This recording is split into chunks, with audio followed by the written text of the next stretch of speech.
And so, yeah, so tonight I want to just talk briefly about self-advocacy and the role that it plays for our students. Um, when we talk about where our students' needs are, and when we talk about self-advocacy specifically, especially with our older students, we're talking about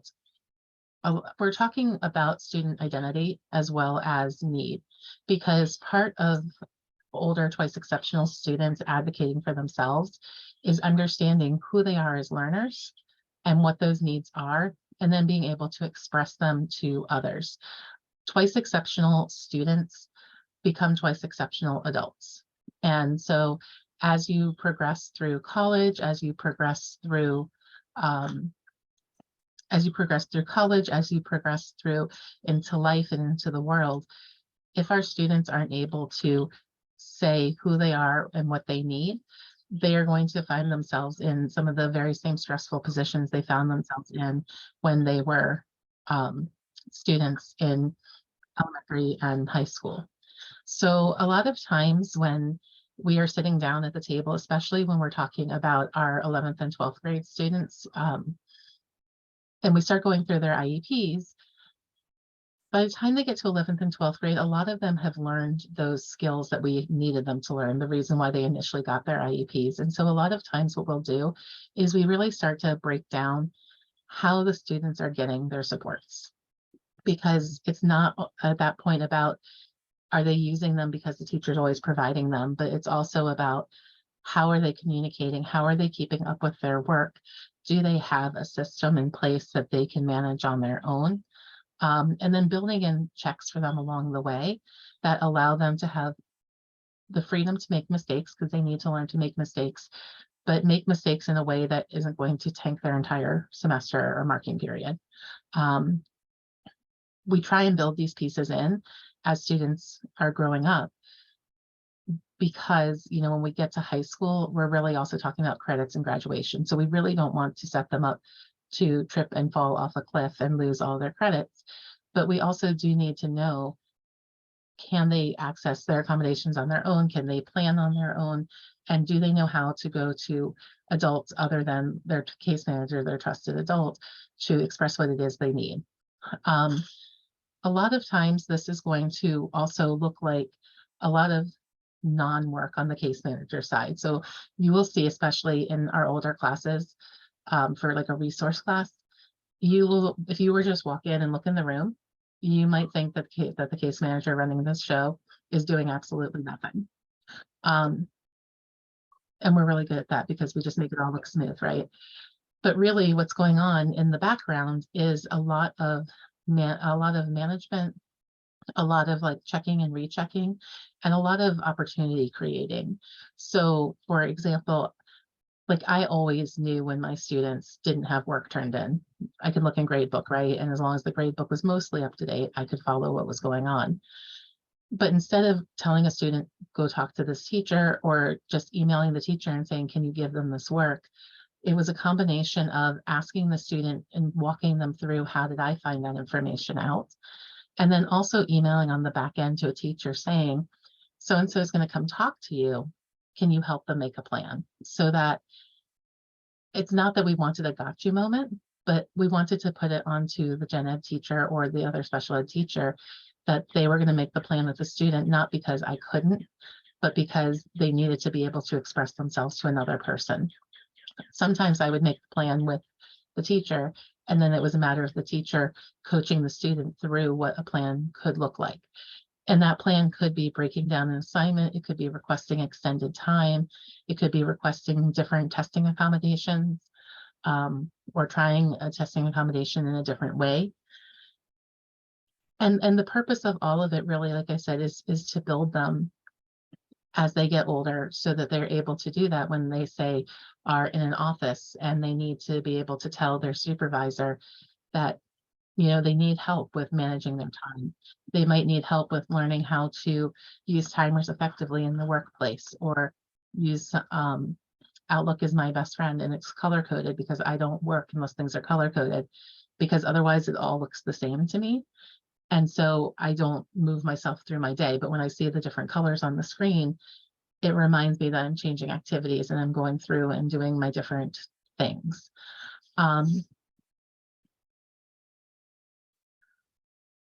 There are curriculum out there that really talk about this.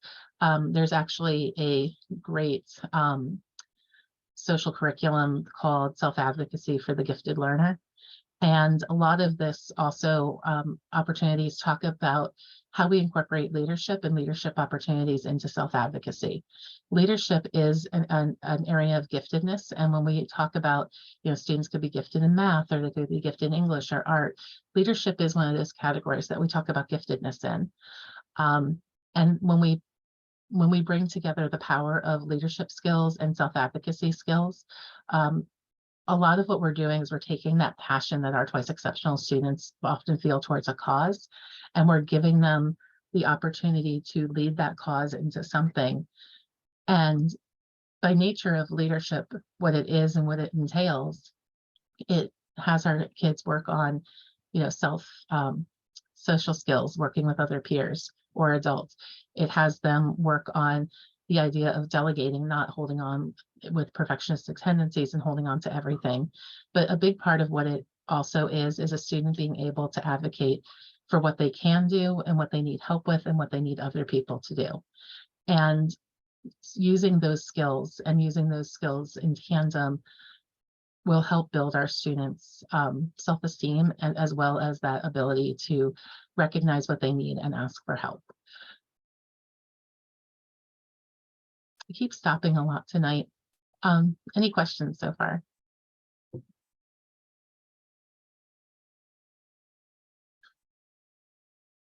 All right. So one of the other things that we do with our older students, especially as they start to go into some of the dual enrollment programs or just taking courses outside of the actual school, and we talked about this a little bit last week, but we work a lot on practicing written self-advocacy. So yes, our students have writing disabilities, and we've been working on that element for them for a while, but there's also a difference between writing a paper and advocating for yourself in email.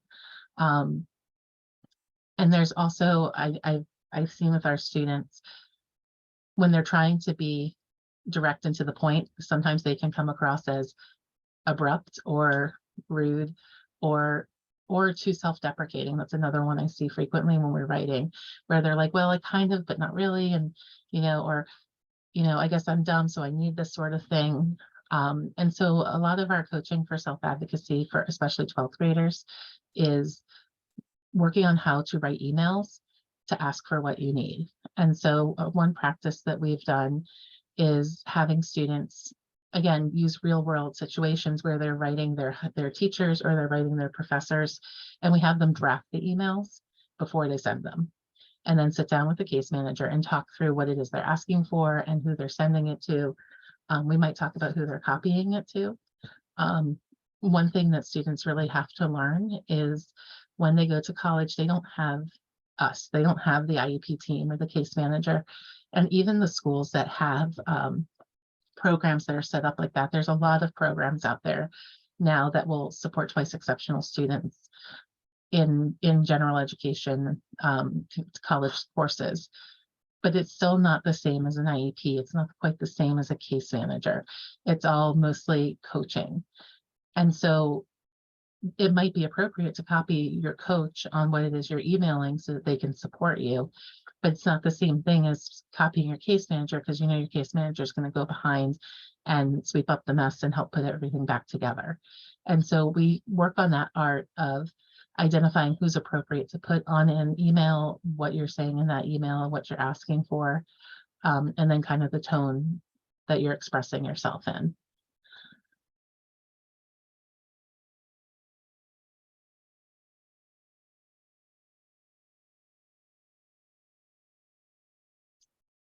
When we're looking at our self-advocacy goals, sometimes for our students, they can be super specific, like advocating for accommodations or accommodating or how to ask for specific things. I feel like more often than not, when they're older, our goals are a little bit broader, our objectives are a little bit broader, which can be harder when you're trying to write something that's measurable. So I find one thing that works really well with writing the goals for the older students is, one, to have the student be an active part of the conversation, and then two, for older students, I spend more time at the table talking about goals than present levels a lot of the time, because a lot of the time our present levels, one, there's a lot more different communication in the high school, but the goals are really where it's at for our students because they are starting to take more ownership. I had a sort of policy when I was teaching that my juniors, I would make them sit with me for parts of the IEP, and my seniors, I'd make them sit there the whole time. And I would write the IEP with them. One, because, after 4 years, they deserve something, but also so that they could understand all the pieces and components that went into building the program that they had. And then sometimes I'd have them present parts of the IEP at the table so they could practice the advocacy, practice the speaking, and practice the ownership of what it was that they needed, so that they would be able to carry those skills forward with them. And also so that we could see if they were struggling in those skills, what were they struggling with? And then how do we bring that back around to some of the direct instruction that we do through a resource class or through their upper level courses.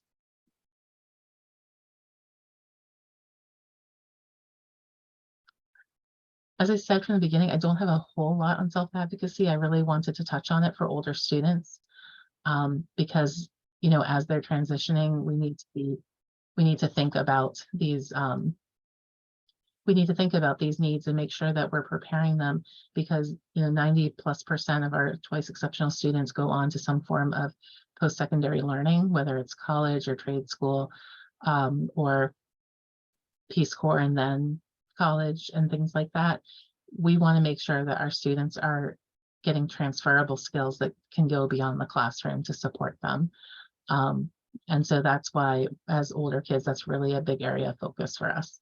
And even students who, like I said, may have had self-advocacy goals when they were younger, and they've come off because they've been able to progress in their self-advocacy, we still come back around to look at them through a different lens and a different light as they get into those last couple of years of high school.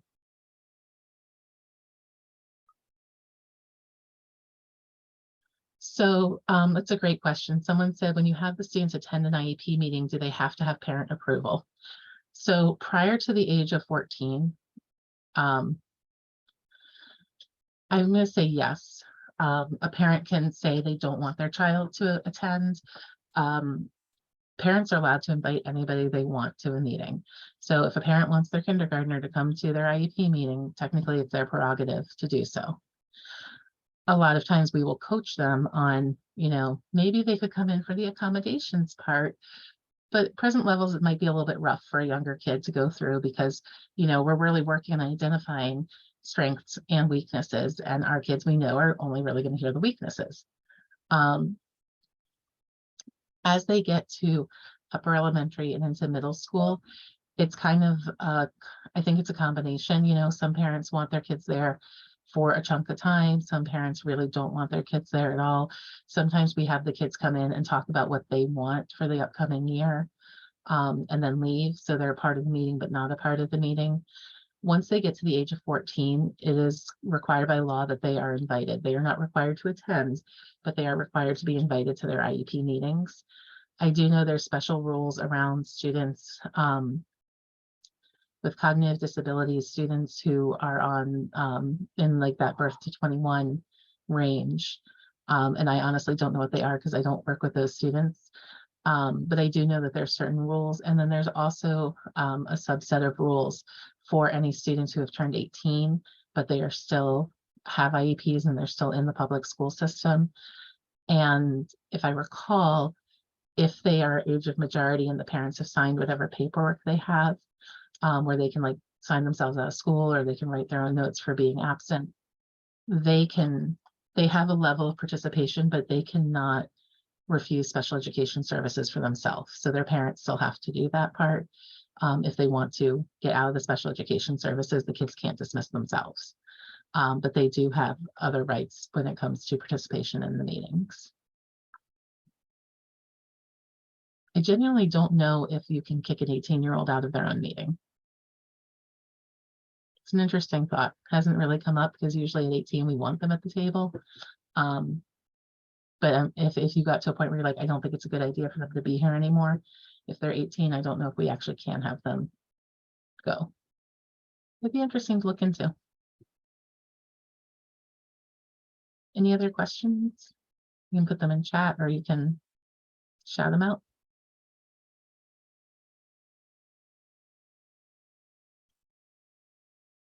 I feel like most of you guys are elementary and you're like, this is not for us.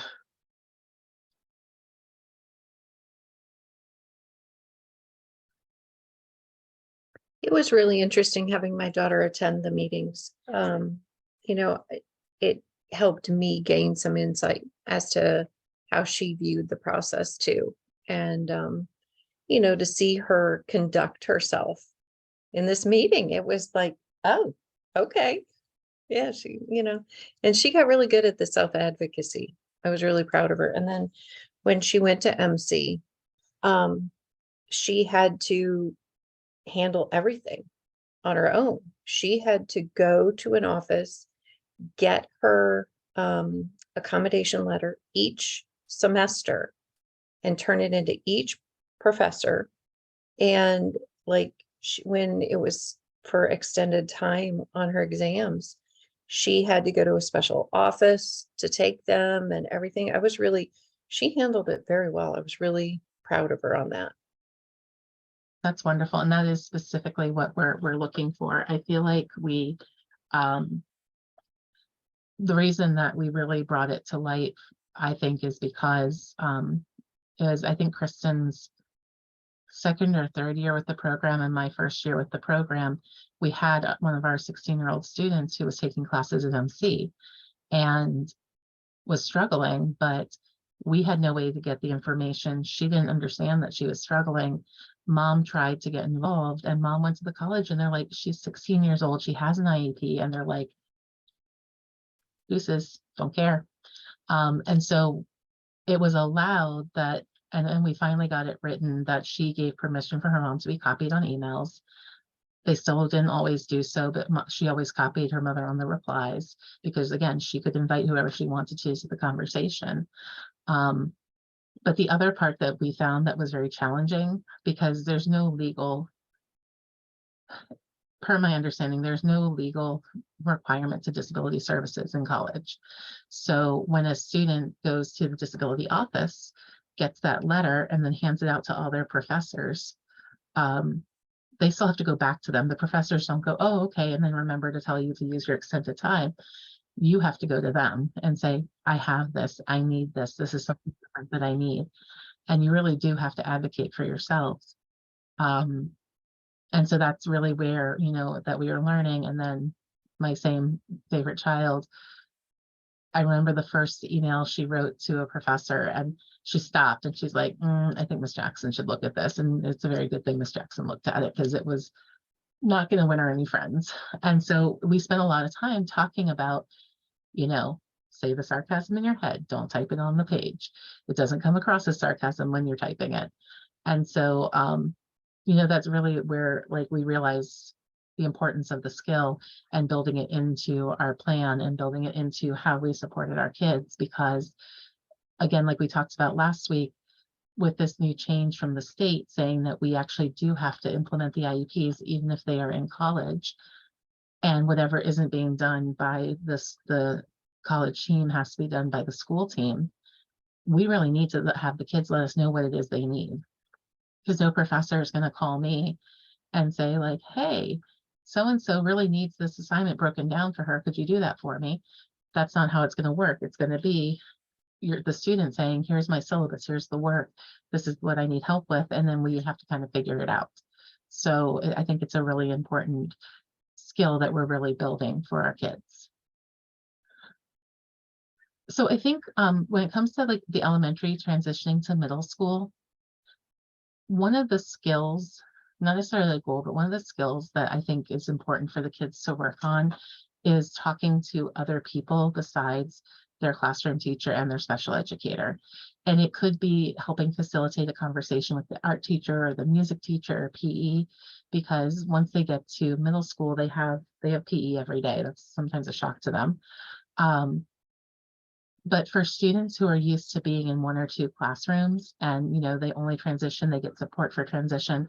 I was in a meeting today and we were talking about how efficient the student is. Like every morning he comes in and he sets all his stuff up around his work table, because he doesn't have a desk, he has a table. And he sets everything up and he's ready to go for the whole day. And we're like, that's awesome. That's not going to work for middle school. And so, we were talking about the steps that we're going to take for him to figure out how to translate that to a 7-period day. And I know at one point I said, oh, those things that like paintbrushes come in that are like rolled up. I'm like, maybe he needs that with his ruler and his pencil, and he can just roll it out across the table, have his stuff, and then roll it back up at the end. But I don't know if that system's going to work for him. I don't know if the fine motor skills with that are going to be appropriate for him. So it's something the school team has to think of. And in the same way with self-advocacy, when I have Miss Johnson all day, every day, and I see her, for 2/3 of my day, I know I can ask her, or even I can say like half an answer, half a question, and she's going to understand because she sees me all day, every day. But when I get to middle school and I see you 45 minutes, 5 times a week, and we have to work harder to build that relationship, but then we also have our, we have 150 kids on our side that we're trying to balance and get to know and learn IEPs and learn all these pieces. So that communication isn't as natural, and it needs more time to build that relationship. And so for our students, I think a lot of times in the beginning of middle school, when something isn't readily available to them and they don't know how to ask or even say like, I think I'm supposed to have, and they don't know how to talk to their case manager who's new, a lot of times like the accommodations get lost in the shuffle. And I think we've all been there where a parent's like, you didn't implement the IEP, you have no idea what my kid has. There is always the dreaded, I didn't know your kid had an IEP. And it's like, never say that. In case no one's told you, never say that at the IEP table. I haven't reviewed it in a while. I need to, refresh myself to make sure I'm doing this appropriately. Don't ever say you don't know, especially when you're the general educator at the IEP meeting. I'm just going to say.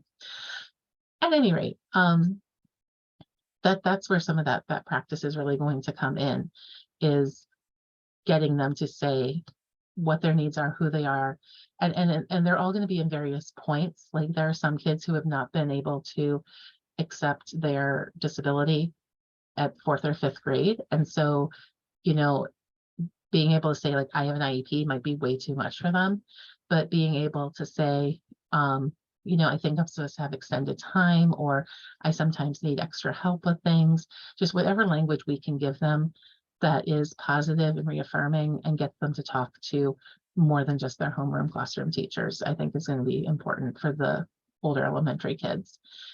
And then in the same way, moving up to high school, they hit the ground running.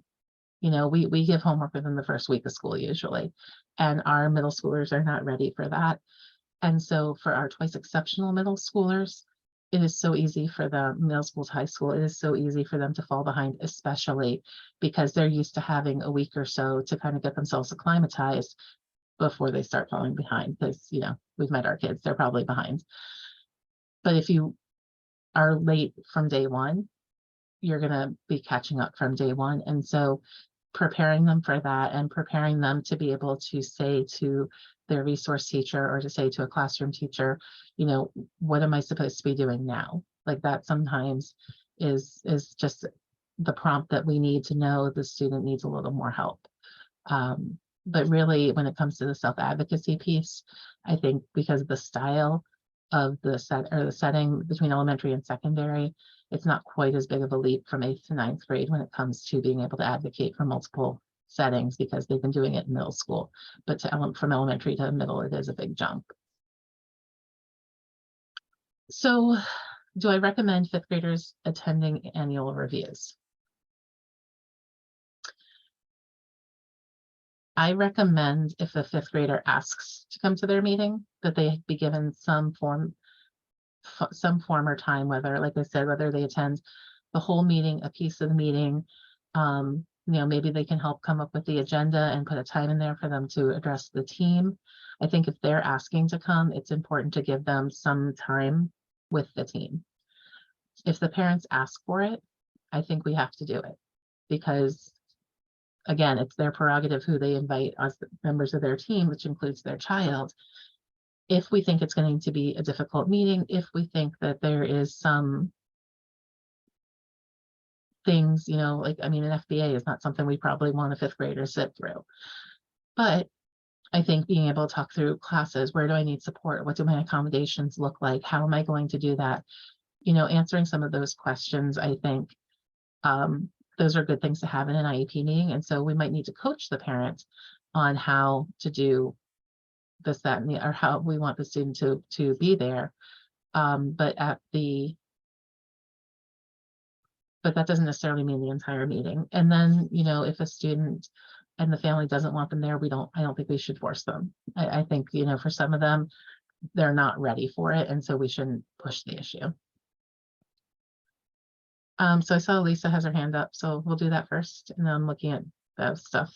Okay, yeah. So just to kind of piggyback onto what you said. So a lot of my students, and I start to try to explain to them that they have an IEP, because I'm not even sure that most of them really know that they have it, or know why they have me, or maybe they go into a small group, or they, go into a room for testing.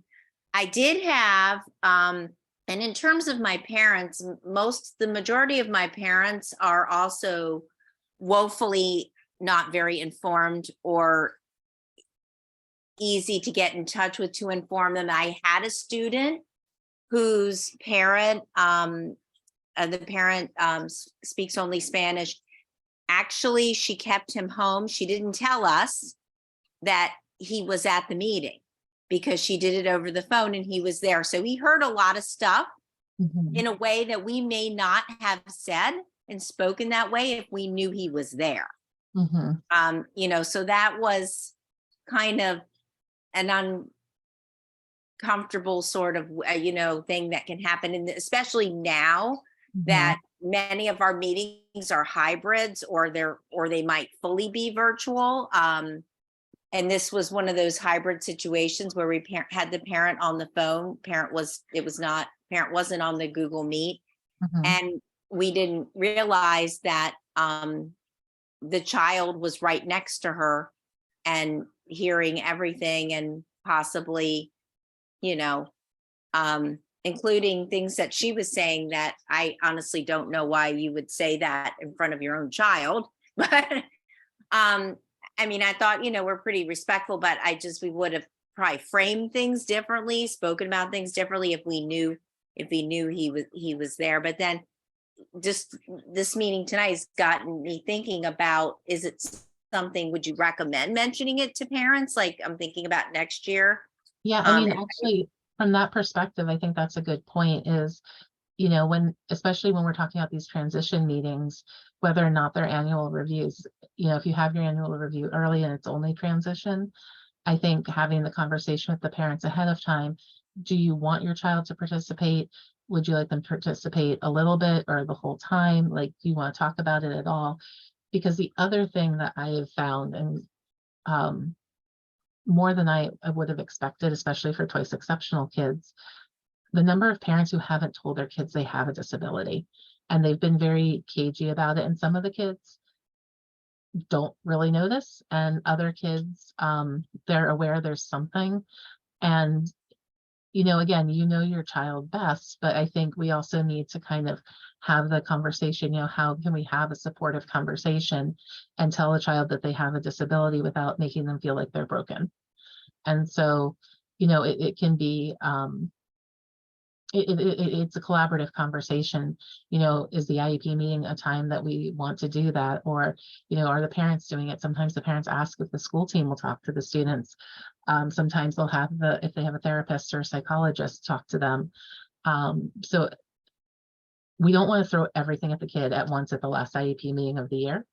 But at the same time, we want to make sure really for that self-advocacy piece, that they know they have an IEP, that they know, even if they don't know the exact language around what their disability is, that they have challenges and their challenges have names, and, you know, what they can do and what we do to support them. And that really becomes a lot of collaboration with parents. Yeah, I think we've got the comment about electives, unsupported classes, and the supplementary aids and services.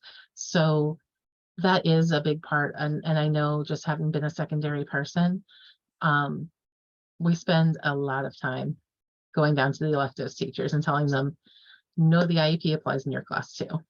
And, you know, sometimes, especially when they're newer teachers or teachers who are older and not the best at changing their ways, it can be very awakening for them. And it's interesting, more in middle school than high school. I saw the health class. Somebody said can be tough. And I feel like they only offer honors health now. I don't know what the difference is. If everybody's in honors, is it really honors? No.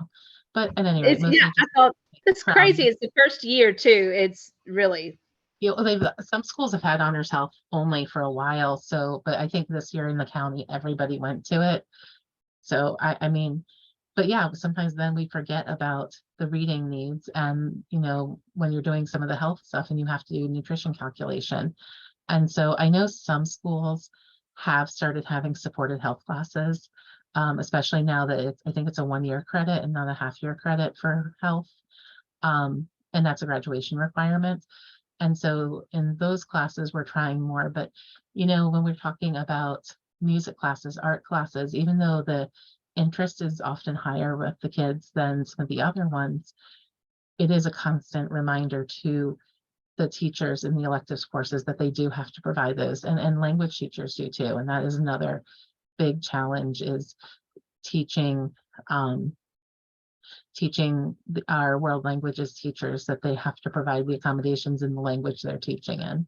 And it's difficult. I'm not going to pretend it's not, but we see it happen. And, you know, I often will say, like, yes, you're learning a language, but if you have a reading disability and you have a reading disability in both languages, you can still learn to speak. They speak English, they can learn to speak the other language. It takes a different way. You might have to go to some modifications when it comes to like instruction or work production.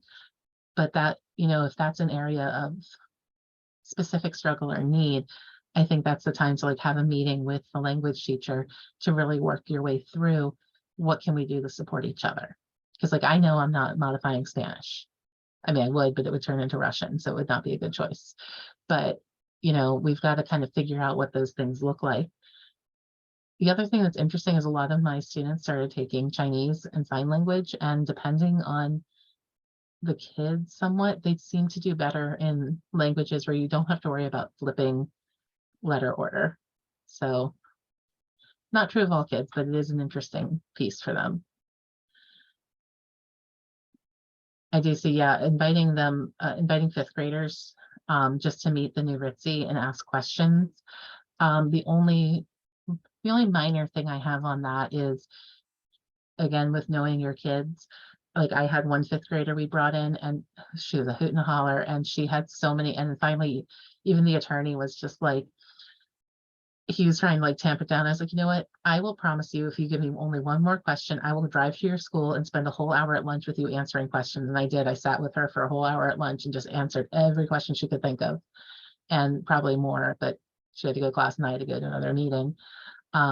So, and that could be part of that self-advocacy, is prepping questions ahead of time, seeing what it is that they might want to ask, and giving them some of those opportunities to develop their voice so that they can come into a meeting and ask those questions. Because whether it's popping up like this on Zoom or walking into a room with 11 adults sitting around the table, like that's a lot for anybody, especially a child. So anything we can do to prep them if they are going to come in, I think is beneficial.